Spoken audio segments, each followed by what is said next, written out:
bendición el haber podido estar aquí con ustedes. La verdad es que el tiempo pasa volando. Me imagino que muchos de ustedes estuvieron orando para que llegaran a realizarse estas cenas, estas actividades. Y bueno, así es la vida, ¿no? Mañana descansamos, pero el martes estamos saliendo rumbo a San Francisco.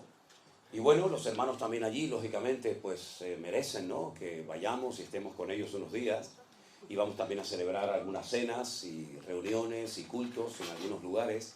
Me gustaría pedirles oración, ¿vale? Así como los demás han estado orando para que estas reuniones en Las Vegas fueran de bendición, que lo han sido, nos vamos todos muy contentos y muy agradecidos. ¿Amén, hermanos? Amén.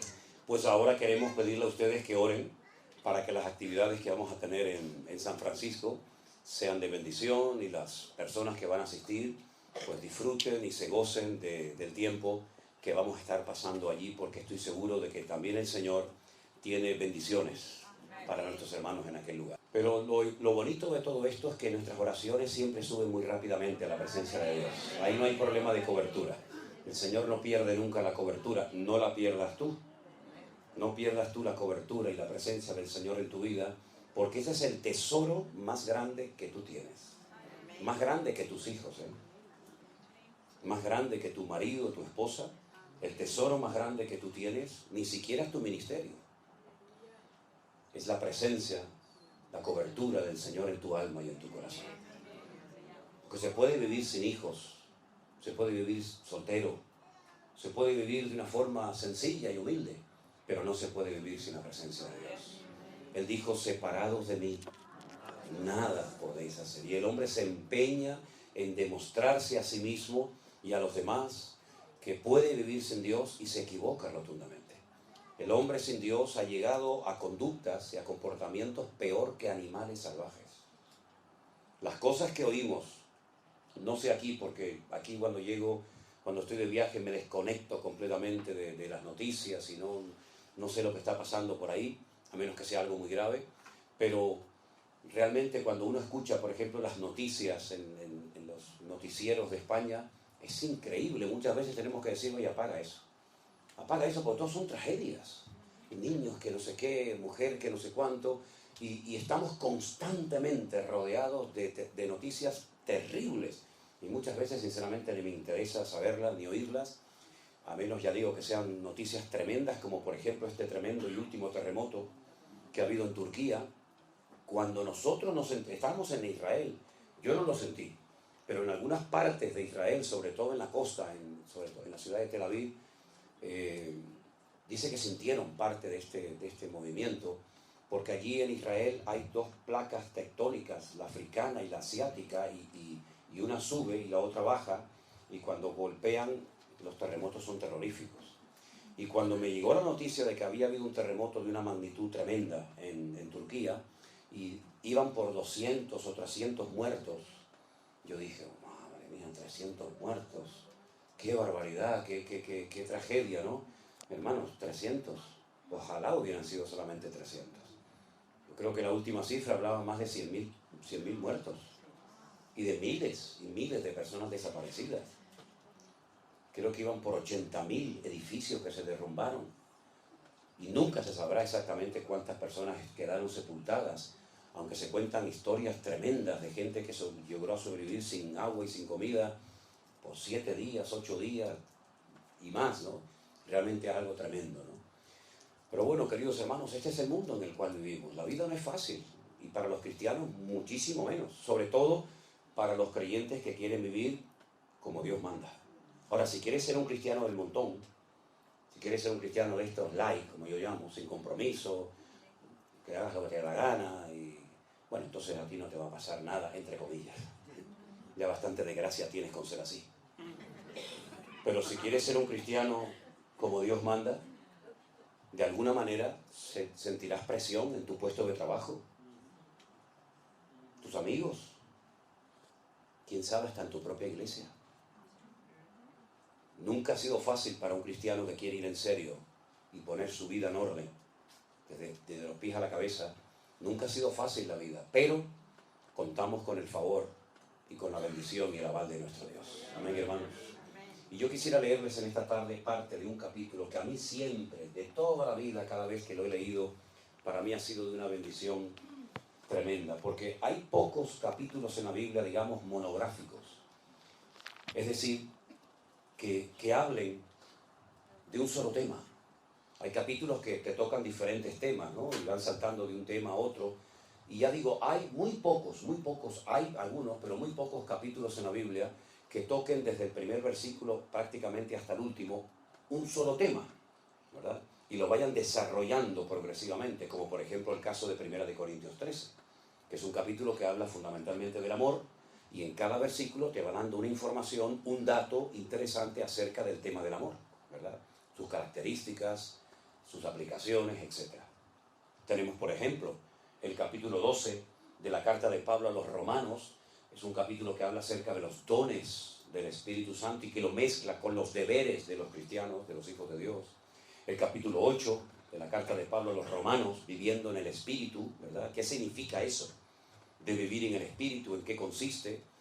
Y Pablo revela cosas extraordinarias, como por ejemplo hoy dice que el Espíritu que entró en el cuerpo muerto de Cristo al tercer día y lo resucitó de la tumba, es el mismo Espíritu que ahora mora en el corazón de los hijos y de las hijas de Dios. Esto es tremendo.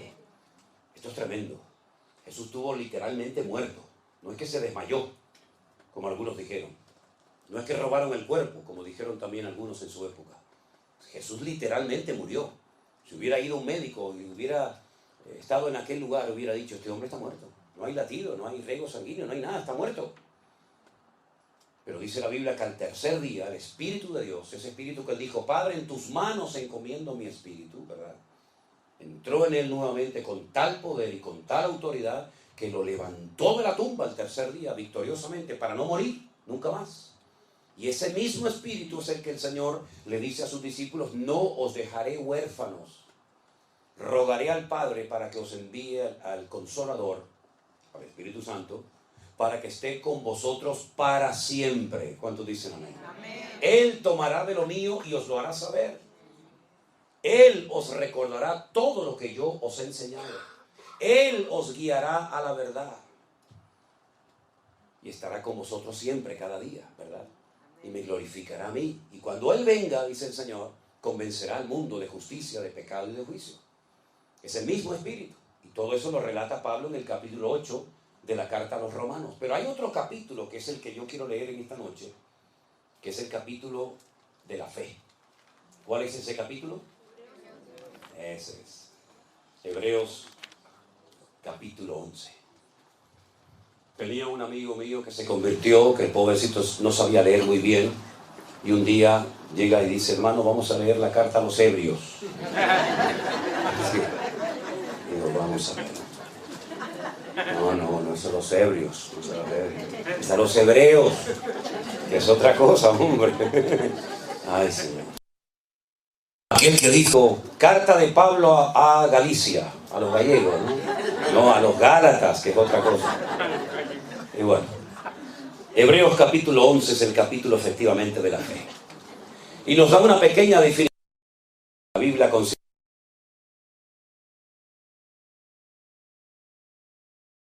la certeza de lo que se espera, la convicción de lo que no se ve. ¿Qué te parece? Pero consigue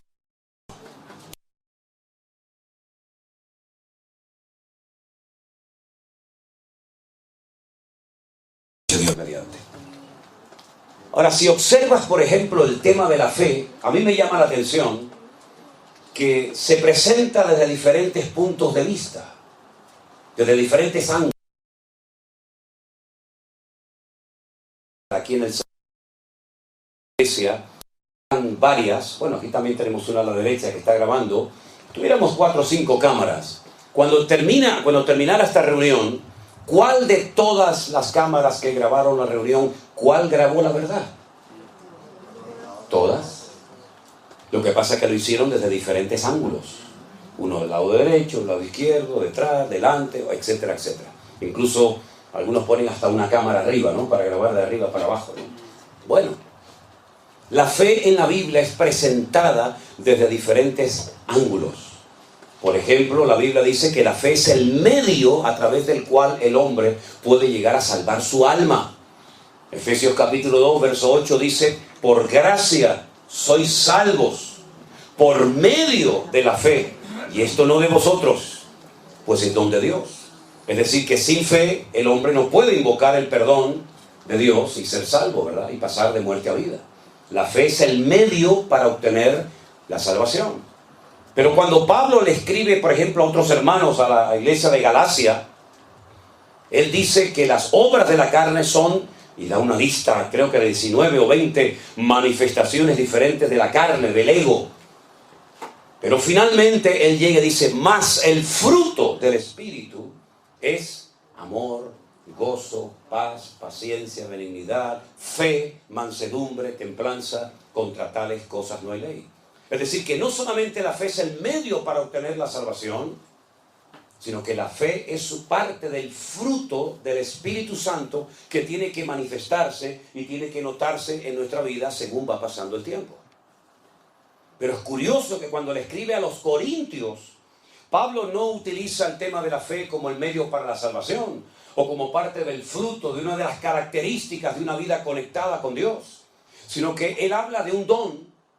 Él habla de 9 dones, pero uno de los que él menciona dice el don de la fe.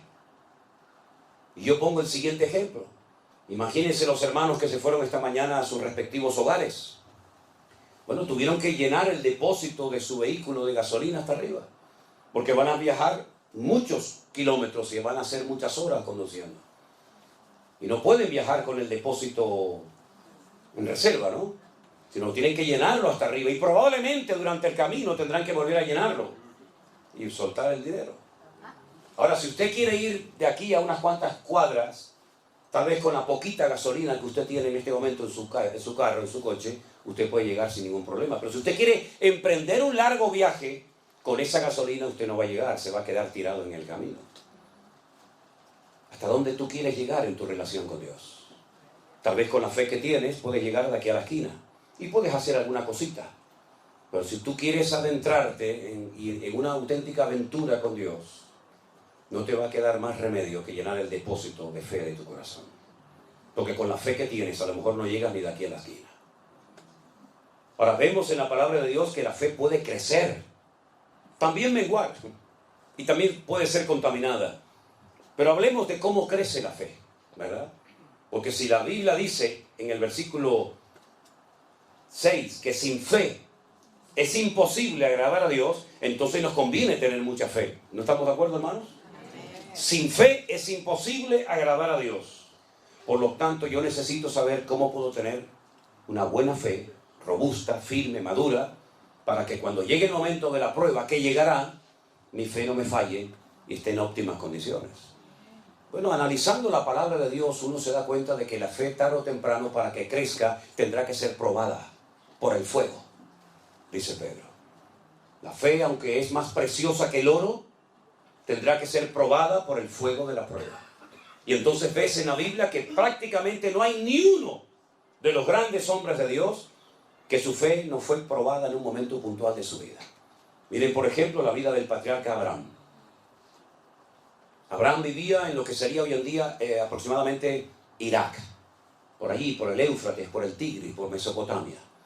De repente este hombre recibe un llamado del Dios vivo y verdadero diciéndole que lo deje todo, tierra, padre, familia, que renuncie a su herencia, porque así ocurría, que lo deje todo y que se adentre al desierto a caminar, y dice que salió sin saber a dónde iba.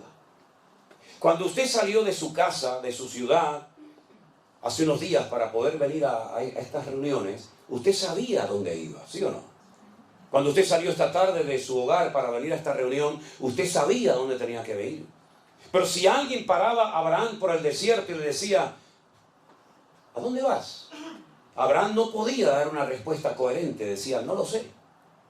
¿Cómo puede salir un hombre dejándolo todo atrás y encima no saber a dónde voy?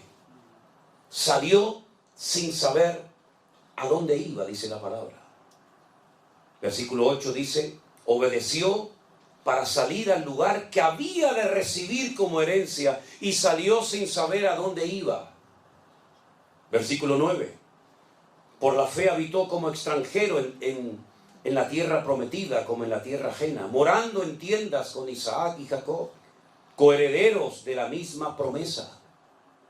Es decir, pasó de una vida de confort, de una vida de estabilidad, con su trabajo, con su familia, etcétera, etcétera, a una vida de nómada. No sé a dónde voy y dejo mi casa, dejo mis patrimonios, dejo todo para vivir en tiendas de campaña, cosa que nunca había hecho. ¿Cuánto tiempo? No lo sabía. ¿A dónde vas? Tampoco lo sabía. Y todo eso lo hizo por fe en el llamado que había recibido de parte de Dios. Porque Dios le había hecho una promesa. Y la promesa consistía en que sería dueño, él y su descendencia, de todo un país. La tierra de Canaán, la tierra de Israel. Y dice aquí, porque además de todo eso, esperaba la ciudad que tiene fundamentos, cuyo arquitecto y constructor es Dios. Ahora díganme ustedes, ¿qué ciudad ha construido y edificado y diseñado Dios? ¿Dónde está esa ciudad que ha construido Dios? Que la ha diseñado hasta el más mínimo detalle. ¿Dónde está esa ciudad? Porque de esa ciudad no se habla nunca en el Antiguo Testamento. No se habla ni en la ley de Moisés, no se habla ni en los salmos, no se habla en ninguna parte, pero dice aquí el autor de este capítulo que Abraham salió, número 1, sin saber a dónde iba, agarrado firmemente a una promesa de heredar algún día una tierra. Vete tú a saber dónde estaba esa tierra. Y además, en el fondo, lo que Abraham realmente buscaba era la ciudad cuyo arquitecto y fundador es Dios. ¿Cómo podía saber él que existía esa ciudad? ¿Y dónde estaba esa ciudad? Si el primero en toda la historia de la Biblia que nos relata esa ciudad, cómo es, sus medidas, sus materiales, etcétera, etcétera, hasta su nombre, fue Juan en el libro del Apocalipsis, en el capítulo 21 y 22 del Apocalipsis. Pero dice la Biblia que salió sin saber dónde estaba, pero la buscaba, y dice que la saludó y la vio de lejos. Por eso es el hombre llamado en la Biblia el padre de la fe. Esa ciudad cuyo arquitecto y fundador y diseñador es Dios, es nada más y nada menos que la Nueva Jerusalén. Si quieren saber cómo es, si quieren saber cuáles son sus características, sus medidas, sus materiales, etcétera, lean esta noche antes de dormir el capítulo 21 y 22 de Apocalipsis y te vas a quedar asombrado, porque ahí está la ciudad que Abraham buscaba y dice que la vio. Es decir, aún antes del nacimiento de la iglesia, aún antes del nacimiento físico y terrenal del Señor Jesucristo, ya Dios había construido esa ciudad destinada en la eternidad para ti y para mí. ¿Cuántos dicen amén? Tremendo. Fíjate que un día los judíos, hablando con el Señor Jesucristo, Él habla de su eternidad y les dice, yo soy antes de Abraham. Y le dijeron, ¿cómo vas a decir tú antes de Abraham si no tienes ni 40 años? Por poner una cifra, ¿no? Si ustedes verdaderamente fueran hijos de Abraham, como le dijo el Señor a los judíos, creerían en mí, porque Él vio mis días y se gozó. Es increíble, ¿verdad? Cómo parece que estaba ya todo escrito y planificado desde antes de la fundación del mundo. Ya la Nueva Jerusalén existía antes de la creación de Adán y Eva. Ya el Señor Jesucristo sabía que moriría algún día en una cruz y aún no había sido creado Adán y Eva ni el jardín del Edén. Luego ya Dios lo que hace en su palabra es relatarnos lo que para Él ya es pasado, pero que todavía para nosotros sigue siendo un misterio y sigue siendo futuro. Por eso es muy interesante ver cómo Dios relata las cosas del futuro, que cuando te las cuenta, las lees y parecen como que ya han sucedido en el pasado lejano y distante. Cuando le dice aquel anciano a Juan en la isla de Patmos, Juan, estas multitudes que no se pueden contar, con ropas blancas, de todas las naciones, pueblos, tribus y lenguas, ¿quiénes son esta gente? ¿De dónde han salido? ¿De dónde vienen? Y Juan en aquel momento llora y le dice, yo no lo sé, Señor. Yo no sé quién es esta gente. Yo no sé de dónde han salido. Y la respuesta celestial fue, estos son los que ya han salido de la gran tribulación y no han manchado sus vestiduras, sino que se han mantenido santos y puros para el Cordero de Dios. Ya han salido de la gran tribulación y la gran tribulación aún todavía no ha empezado. Pero el Señor te lo cuenta en futuro, lo que todavía no había, en pasado, lo que todavía no ha ocurrido. Porque ¿qué es lo que será? Dice la Biblia, lo mismo que fue. Por lo tanto, qué interesante es ver cómo Dios, me permite la expresión, Él ya vio toda la película. ¿No les ha pasado a ustedes que ya han visto, por ejemplo, ahora Cristina está viendo una serie, Fauda, que yo la he visto en internet, en Netflix, y yo ya la he visto toda, ya va por la primera temporada y yo ya voy por la cuarta. Y cuando yo la estoy viendo, y yo le digo, cuidado con este que es malo, ¿eh? Eso le enfada muchísimo a Miriam. Yo entro en la habitación y digo, ay, pero este chico la va a matar a la chica. Pero papá, por favor, pero no me cuentes la película. El Señor ya nos contó en la Biblia El Señor ya nos contó la película. Él sabe cómo va a terminar todo. Por eso no tenemos que tener miedo. Mira, el mejor antídoto para la depresión, el mejor antídoto para la tristeza, ¿sabes cuál es? El libro del Apocalipsis.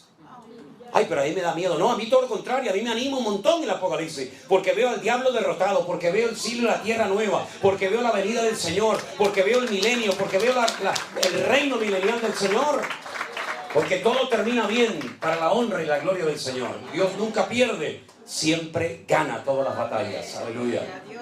Y eso es la fe, ver las cosas que no son como si ya fuesen. Así que todo eso pasó en la vida de este hombre por la fe, dice la palabra de Dios. Pero dice algo más en el verso, por ejemplo, 4.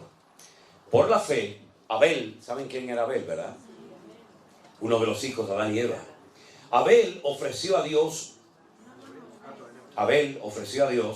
más excelente sacrificio que Caín, por lo cual alcanzó testimonio de que era justo, dando Dios testimonio de sus ofrendas, y muerto, aún habla por ella. Hay gente que ha muerto, pero sus obras hablan como si estuvieran vivos todavía entre nosotros, ¿verdad? Dios había establecido un nuevo sistema, una nueva forma de acercarse a Dios, porque ya habían pecado, ya habían caído, ya habían sido expulsados del jardín del Edén, pero Dios quería seguir teniendo comunión con el hombre, pero ya no va a ser igual. Ya se acabó eso de línea directa con Dios, ahora son sacrificios de animales. Y alguien me preguntó una vez, ¿y por qué sacrificios de animales? ¿Qué tienen que ver los animales con el pecado del hombre? Bueno, Dios estableció muchas leyes en la naturaleza y muchas leyes en el reino espiritual, y una de ellas dice que sin derramamiento de sangre no hay remisión de pecados. En la sangre está la vida. Es decir, que lo que tenía que suceder es que el hombre tenía que morir derramando su sangre. Pero si moría, ¿cómo iba después a poder vivir y experimentar el gozo de la salvación? Es imposible. Por lo tanto, el animal sustituía al pecador y le recordaba que se comportó como un animal el día que desobedeció y se desconectó de Dios, porque eso es lo que hace el hombre. El ser racional se convierte en irracional cuando peca, cuando miente, cuando roba, cuando mata, etcétera, etcétera. ¿Por qué? Porque se comporta peor que una bestia. Y el pecador, cuando quería acercarse a Dios, tenía que traer un animal, como tú te has comportado como un animal, en vez de como un ser, pues, racional, como yo te creé en un principio. Y vas a tener que poner tus manos sobre la cabeza de ese animal inocente y confesar públicamente tus pecados. Y ese animal simbólicamente va a morir en tu lugar, aunque no te va a perdonar los pecados, pero es para que recuerdes siempre que eres un pecador. Y eso pasó durante siglos y siglos y siglos. Nadie podía acercarse a Dios como nosotros hoy en día, que oramos, pedimos perdón y ya está. No, durante siglos la gente tenía que ir al templo de Jerusalén a presentar sus correspondientes sacrificios. Pero claro, no había un sacrificio que te limpiaba completamente de tus pecados, sino que continuamente tenías que ir, y otro día, como cuando éramos católicos. No ibas al cura y te confesabas y ya te perdonaba los pecados para toda la vida. ¿Verdad que no?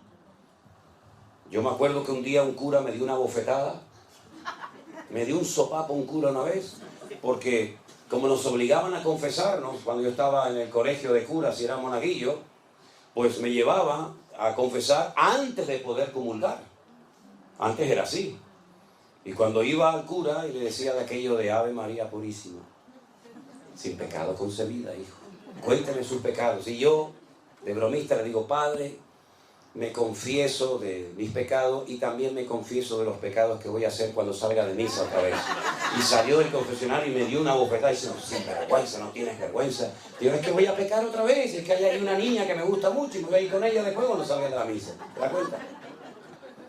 No hay alguien que te pueda perdonar para siempre los pecados, solamente aquel que dijo, este es el Cordero de Dios que quita el pecado del mundo. A Él sea la gloria y la honra en esta noche. Jesucristo, el Hijo de Dios, aleluya. Él perdona y olvida. La pregunta es, ¿y tú te has perdonado a ti misma? Porque hay gente que Dios ya les perdonó, pero ellos siguen con la matraquilla de que soy pecador y no sé qué. Pero mira, si Dios ya no sabe lo que le estás diciendo. Dios perdona y olvida para siempre. Y nunca más volverá a echarte en cara tus pecados. Si te vienen esos remordimientos de conciencia, si te vienen esos malos recuerdos, no es el Señor, es el diablo que viene a acusarte de lo que Cristo ya te perdonó. Y eres libre completamente en el nombre del Señor, ¿verdad? Y entonces cuando Abel sabía que tenía que ir ante la presencia del Señor con un sacrificio de animales, él fue y lo hizo así, porque eso era lo que Dios había enseñado. Pero su hermano Caín no lo hizo, porque era un desobediente, era un rebelde. ¿Quién le enseñó a Caín a ser desobediente y rebelde? ¿Es que acaso tenemos que darle una clase, un curso intensivo a nuestros hijos para que se porten mal o sean desobedientes? Ya lo llevan dentro. Ya va en el paquete. No tienes que enseñarle a que sea un respondón, ya lo lleva adentro. No tienes que enseñarle a que sea cualquier otra cosa, porque lo que hay que enseñarle son buenos modales y buenos principios, pero lo malo ya lo llevan dentro. Como dijo aquel, dice, el hombre no es pecador porque peca. No, es al revés. El hombre peca porque es pecador.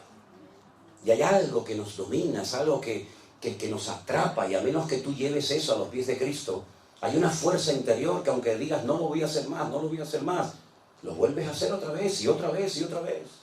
Y aunque pidas perdón, lo vuelves a hacer otra vez. Porque tú no puedes contra esa fuerza tremenda que destruye países enteros, que destruye iglesias, que destruye ministerios, que destruye familia, que destruye a la raza humana, que es el poder del pecado. Es algo real. El poder más destructivo que hay es el poder del pecado. Y si no, mira cómo está el mundo, lleno de pecado, de desobediencia, de rebeldía, de soberbias por todas partes. Y para eso vino Cristo, para darte un poder más fuerte que el que te dominó durante años. Y cuando llega Caín a la presencia del Señor, no trae una ofrenda de animales, sino un producto de la tierra. Es decir, yo me acerco a Dios. Caín no era ateo, era un desobediente. Yo me acerco a Dios a mi manera. Me da igual lo que Dios haya dicho. Dice animales, yo traigo patatas del campo. Dios dice patatas del campo, yo traigo animales. Es el espíritu de la contradicción. Y es la actitud del ser humano. Aquí tienes un reflejo, una fotografía de cómo es el ser humano. Obediente a Dios o rebelde a Dios. Lo ves en Caín y Abel, lo ves en Jacob y Esaú, lo ves en el ladrón arrepentido a la derecha y lo ves en el ladrón rebelde y soberbio a la izquierda. Lo vemos continuamente por todas partes. Y entonces el Señor le habla a Caín y le dice, Caín, no estás haciendo bien las cosas. Fíjate que Abel no le dice nada. Dios no le habló a Abel. ¿Para qué le va a hablar si está haciendo las cosas bien? Sin embargo, le habló Caín y le dijo, tu semblante ha decaído, ya no eres la misma persona. Miras con malos ojos a tu hermano, pero si hicieras las cosas bien, yo no te bendeciría. Y en vez de arrepentirse, en vez de humillarse y decir, perdóname, Señor, lo siento, voy a corregir el rumbo. Como dice la Biblia, si oyereis hoy su voz, no endurezcas tu corazón. Pues entonces lo que hace es que engaña a su hermano y le dice, Abel, vamos a dar un paseo por el campo. Y el otro dice, vamos. Se fía de su hermano. Es noble de corazón. Ni siquiera se imagina lo que le va a hacer su propio hermano. Y dice la Biblia que su hermano Caín se levanta contra él y lo mata. El primer asesinato de la historia de la humanidad. Y Dios le vuelve a hablar a Caín y le dice, Caín, ¿dónde está tu hermano Abel? Lo confronta, ¿no? Y Caín le dice, ¿soy yo acaso guarda de mi hermano? Como diciendo, yo qué sé dónde está mi hermano. Y le dice el Señor algo tremendo y le dice, la voz de la sangre de tu hermano Abel ha llegado hasta mi presencia. Aunque lo quieras ocultar, esa sangre inocente que ha sido derramada por tu mano ha llegado a mi presencia clamando por justicia. Y Dios maldice a Caín, y sabemos lo que pasó con Caín. Fue un ser errante, ¿verdad? Sin arraigo en ninguna parte del mundo, con una insatisfacción como le pasa a la gente hoy en día, que nada les llena. Se emborrachan, se drogan, van a fiestas, van a casinos, viajan, se casan, se divorcian, se juntan con una, se juntan con otra, se meten en una secta, salen de una secta, se meten en otra, tienen dinero, pierden el dinero, vuelven a ganar dinero, y hay una constante insatisfacción en su vida y nada les llena. Es como un hueco que nunca se termina de llenar, porque cuando una persona es desobediente y arrogante y le da las espaldas a Dios, nunca te sentirás feliz ni en paz en esta vida. Es el espíritu de Caín, el espíritu errático, el espíritu que cuando está aquí quiere estar allá, cuando está allá quiere estar aquí, cuando hace frío dice, ay, a ver si viene el calor y quiere estar el frío, cuando está navegando en alta mar quiere llegar a tierra, cuando está a tierra quiere volver a alta mar, cuando es de día anhela la noche, cuando es de noche anhela de día. Es una constante insatisfacción, y esa es la característica típica del que está fuera de la voluntad de Dios. Sin embargo, el que está en la voluntad de Dios le da igual si hace frío o calor, le da igual si le aplauden o le critican, le da igual si tienes que predicar a unas sillas vacías o a un auditorio de miles de personas. ¿Sabes por qué? Porque ya el vacío lo llenó el Señor Jesucristo, nuestro amado y bendito Señor. Aleluya. Es así, hermano, es así. ¿Y por qué Abel fue obediente? Porque dice que lo hizo por fe, porque la fe nos ayuda a ser obedientes y la rebeldía nos ayuda a ser gente desobediente. Tú tienes que elegir en esta noche qué tipo de vida, qué modelo de vida tú vas a vivir. Y otra cosa, para los que son padres y madres, lo que tú elijas, el camino de la obediencia, el camino del sometimiento al Señor, o el camino de la desobediencia y dándole las espaldas a Dios, quieras o no quieras, te pongas como te pongas, se lo vas a transmitir a tus hijos. Así que ándate con ojo. Porque no solamente los seres humanos tenemos la capacidad de transmitir nuestra genética a nuestros hijos, sino también hay una influencia espiritual sobre nuestros hijos que se transmite aunque no creas en ello. Por eso es muy importante que tú no solamente analices tus palabras, sino tu actitud. Porque puedes decir todo lo que tú quieras y puedes gritar y puedes hacerte el macho y puedes hacerte lo que tú quieras. Pero si tu vida por dentro no es igual que lo que parece ser por fuera, tú vas a transmitir tu rebeldía, tu amor al Señor, tu pasión por la obra del Señor o tu rechazo al Señor y a su palabra. Lo vas a transmitir quieras o no quieras. O es que no hemos leído en la Biblia que dice, tal la madre, tal la hija. Vemos un niño pequeño y decimos, ¿cómo se parece a su padre? Es igualito, igual de terco, de cabezón que el padre o que la madre. Y el niño tiene meses, pero ya comienza a brotar ese germen que llevamos por dentro. ¿Se acuerdan cuando el Señor Jesucristo le dijo a sus discípulos aquella frase preciosa? En el mundo tendréis aflicción, pero confiad, yo he vencido al mundo. Mi paz, dice el Señor a sus discípulos, mi paz os dejo. No como el mundo la da. Es decir, la paz que tenía Cristo, el príncipe de la paz, no se la llevó al cielo con él, sino que se la dio a Pedro, se la dio a Juan, se la dio a Santiago, y todos tenían la misma paz que tenía el Señor Jesús. Pasa el tiempo, ya tienen en su corazón la paz de Cristo, y ahora el Señor reúne a sus discípulos y les dice, quiero mandarles de 2 en 2 a todos los lugares, aldeas, pueblos y ciudades donde yo voy a ir a llevar la palabra. Cuando lleguen a una casa, si no os reciben, si no os dan hospitalidad como era en la época, lo que se tenía que hacer, vuestra paz volverá a vosotros. Pero si en una casa os dan hospedaje, os dan comida, os tratan bien, etcétera, etcétera, vuestra paz reposará sobre esa casa. Es decir, ya ellos podían transmitir la misma paz que el Señor Jesucristo les dio, porque recibían de Cristo y de ellos podían dar a los demás. Por eso cuando vas al Sermón del Monte, a las famosas bienaventuranzas, te encuentras que a los hijos de Dios se les conoce como pacificadores. Bienaventurados los hijos de Dios, porque ellos serán llamados pacificadores. ¿Qué transmites tú en tu casa? ¿Qué transmites? Ustedes saben que cuando una persona, por ejemplo, fuma, el olor del humo, del tabaco, se le impregna. ¿Sí o no? La Biblia dice que un día una mujer ungió al Señor Jesucristo con un vaso de alabastro de nardo puro, y toda la casa y todos los que estaban en la casa fueron impregnados con aquel olor del Señor. Y déjenme que les diga que hace poquito estuve en Israel y una hermana compró un vasito, así, un frasquito pequeño de alabastro, y me echó una gota así en la mano. Oye, y huele algo increíble. ¿Cómo sería un vaso de alabastro de nardo puro, verdad? Tremendo, ¿no? Así que, amados hermanos, ¿qué es lo que transmitimos a los demás?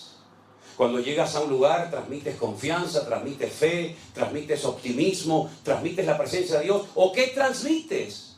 La Biblia dice que el Señor tomó del espíritu de Moisés y se lo puso a los 70 ancianos que iban a dirigir y a llevar el pueblo, la carga del pueblo de Israel, juntamente con él. ¿Qué transmites tú cuando hablas? ¿Qué transmites tú como persona, como hombre? Si yo me marcho esta noche de aquí y yo hago así, y yo me voy, si la policía viniera dentro de un rato o dentro de unos días a este lugar y examinaran estas huellas digitales, sabrían que yo estuve aquí. Porque estas huellas digitales no las tiene nadie en el mundo. Son únicas. Nadie, jamás en la historia de la humanidad, tuvo estas huellas digitales, ni las tendrá en el futuro nadie, exactamente igual que las de ustedes. Vamos dejando nuestra marca por todas partes. Nuestra marca física y nuestra marca espiritual. Por eso cuando Pedro dijo, yo no le conozco, yo no sé quién es ese hombre, yo no quiero saber nada, yo no soy uno de sus discípulos, uno de los argumentos que esgrimió aquella jovencita fue el siguiente: tú hablas como él. Aunque lo quieras negar, aunque lo quieras ocultar, tú también eres uno de sus discípulos porque hablas igual que él. ¿Cuántos dicen amén? Amén. Por eso, qué importante, amados hermanos, es que nosotros le pidamos al Señor poder transmitir la presencia y la gloria del Señor a todas partes donde vayamos.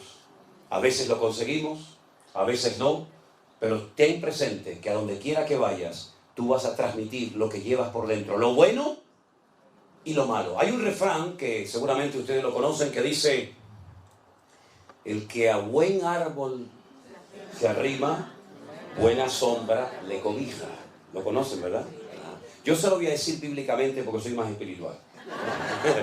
Dice Proverbios: el que anda con sabios, sabio será. Es decir, que si quieres recibir bendición de Dios, júntate con gente que te transmita cosas de Dios y no con gente que te robe lo poquito que tiene de Dios en tu vida. Eso es lo que dice la palabra. El capítulo es una maravilla. El capítulo habla de hombres y también, por supuesto, de mujeres.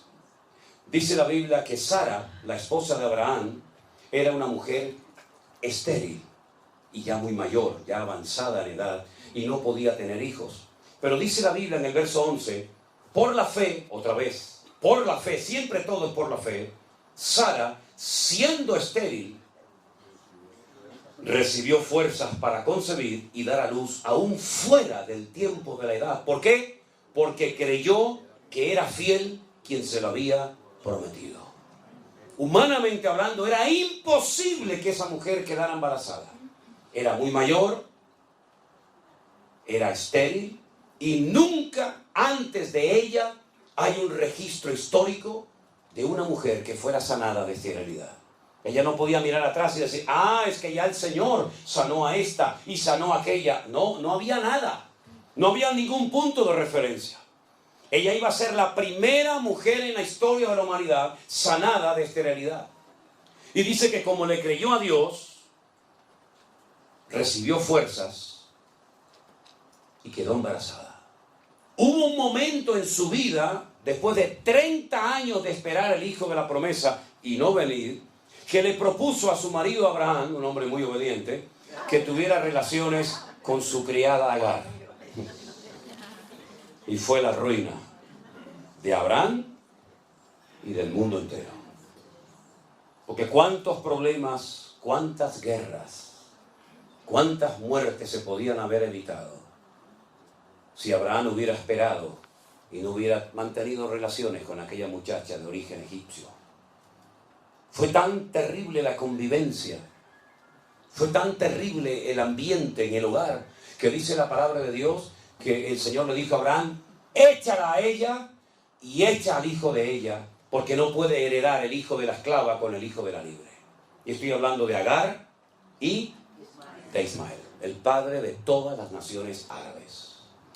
Que cuando la Biblia habla de él, porque Abraham lógicamente lo amaba porque era su hijo, de momento era el único que tenía, la palabra en hebreo, el término que emplea será un pere Adam, no un Adán pere, sino un pere Adán. Pere significa en hebreo salvaje, indomable, y Adán significa hombre.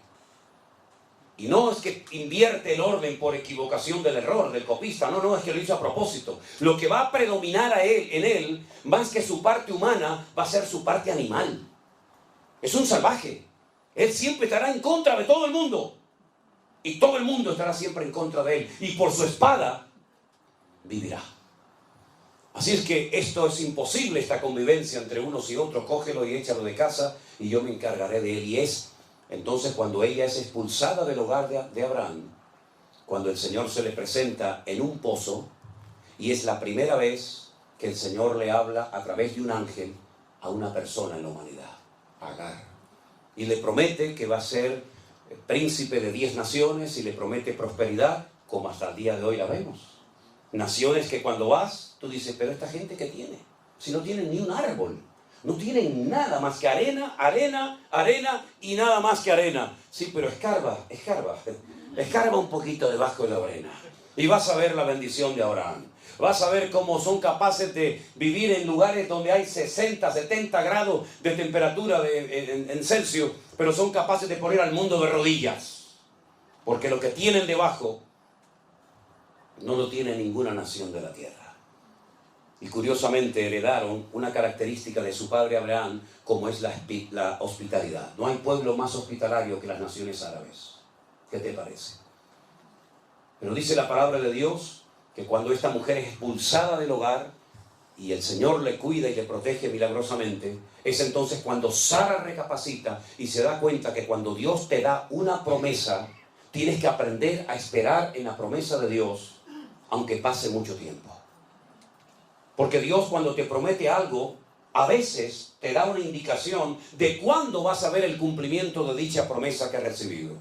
Pero en la inmensa mayoría de los casos, incluso en la Biblia, cuando Dios le da una promesa a alguien, no le dice cómo se va a cumplir o cuándo, sino que da la promesa, lanza la promesa y entonces entra en juego la fe. Porque por la fe te sostienes en esa promesa y te das cuenta de que es mejor no hacer nada que intentar ayudar a Dios y estropear el plan y el propósito de Dios para tu vida. Y que fue lo que le pasó a Abraham. 30 años, no venía el hijo de la promesa, mantiene relaciones con Agar, queda embarazada y el Señor dice, ese no es el hijo que yo te había prometido. Eso es lo que tú has hecho en la carne. Y a veces en la carne has hecho algo que te ha salido aparentemente bien, pero a la larga te pasa la factura. Una noche de placer te puede arruinar un matrimonio de 40 años. Una noche loca te puede arruinar toda una vida. Eso fue lo que le pasó a Abraham. Se dio cuenta de que Dios no necesita ayuda para cumplir con sus promesas. Hay casi 8,000 y pico de promesas en la Biblia. Y aquí lo que juega es el factor de la fe. Yo creo que lo que Dios me ha prometido se va a cumplir. Tal vez no será hoy, no será mañana, pero lo que Dios me ha prometido se va a cumplir. Porque todas las promesas del Señor en su palabra son sí y amén en Cristo Jesús, Señor nuestro. Por lo tanto, ¿qué hago? ¿Cuál es la actitud correcta? ¿Cuál es la actitud de un cristiano maduro? Encomienda al Señor tu camino, confía en Él y Él hará cuando lo crea conveniente. Y al final vino el hijo de la promesa, vino Isaac. Ahora, fíjense qué curioso. Yo podría, créanme, de este capítulo podría estar hablando semanas y horas enteras, porque es un capítulo increíble. Cada versículo es un sermón. Pero fíjense que Abraham, en un momento de necesidad, desciende a Egipto. Fíjate la expresión. Cuando se va a Jerusalén se dice subir a Jerusalén. Y cuando se va a Egipto se dice descender a Jerusalén. En lo natural y también, como no, en lo espiritual. Abraham descendió a Egipto porque allí era donde había alimentos, donde había recursos, donde había agua, donde había un futuro más esperanzador que en Canaán.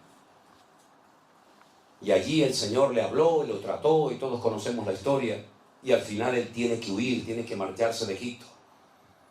Cuando su hijo Isaac es grande y vuelve a tener parecidos problemas a los que su padre tuvo, falta de agua, falta de recursos, falta de alimentos, etc. ¿Qué es lo primero que piensa el hijo? En hacer lo mismo que le vio hacer a su padre.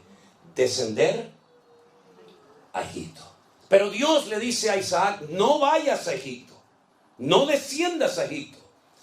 Pero Señor, yo soy dueño de miles de cabezas de ganado. Donde yo vivo no hay pastos. Donde yo vivo no hay agua, no hay recursos, no hay nada. Voy a terminar perdiéndolo todo. En Egipto está el río Nilo, el río más largo del mundo. Siempre hay agua, siempre hay tierra fértil. Señor dice, no vayas a Egipto. Quédate aquí. Y uno dice, ¿dónde le dijo el Señor a Isaac? Quédate aquí, no te muevas. En un lugar llamado Beer-sheba. La palabra Beer en hebreo es pozo. Sheba es el número 7. Beer-sheba, la ciudad de los 7 pozos. Algunos de ellos los había abierto su padre Abraham. Entonces dijo, bueno, pues oraremos para que salga agua de los pozos y vamos a ver qué pasa. Los filisteos venían y le echaban tierra y piedra a los pozos y se los cegaban. Y entonces él se iba a otro lugar y abría un pozo, encontraba agua y los filisteos venían y se lo cerraban. Y entonces seguía hasta que dice que llegó a un lugar llamado Rehobot, que son lugares amplios. Y entonces dice que ese año en pleno desierto, con muy poca agua, sin recursos humanamente hablando, dice que sembró y cosechó a 100 por 1. Y uno dice, Dios mío, no es el lugar, es la actitud de mi corazón lo que marca la diferencia. No es América, no es Europa, no es África, no es aquí ni allá. Es mi fe en Dios lo que marca la diferencia. Porque puedes estar en un lugar de prosperidad y de bendición y de trabajo, pero está la bendición de Dios sobre tu corazón. Porque el lugar es lo menos importante, hermano, créame. El lugar es lo de menos. Lo importante es tu corazón y tu fe en el Señor. El rey Salomón, el sabio Salomón, llegó a escribir un día un proverbio y dijo, es mejor un bocado seco y en paz, pero con la bendición de Dios, que casa llena de provisión, donde no está la bendición del Señor. Sé lo que es dormir muchos días, muchas veces en gasolineras dentro de mi coche, porque no tenía ni para pagar una habitación de un hotel o de un hostal. Sé lo que es viajar en barco y llevarme un trocito de pan, mientras los demás iban al comedor a comer. Yo no podía ir, porque no tenía dinero para comprar la comida en el barco. Sé lo que es sentarme a la mesa, sin comida, con los platos vacíos, y orar, Señor, gracias por estos alimentos que tú me has provisto para hoy. Y hemos aprendido algo en todos estos años, y es que cuando uno pone su confianza en el Señor, no importa la cantidad, lo que importa es que te agarres al Señor y seas capaz de creerle a Dios. Y ese día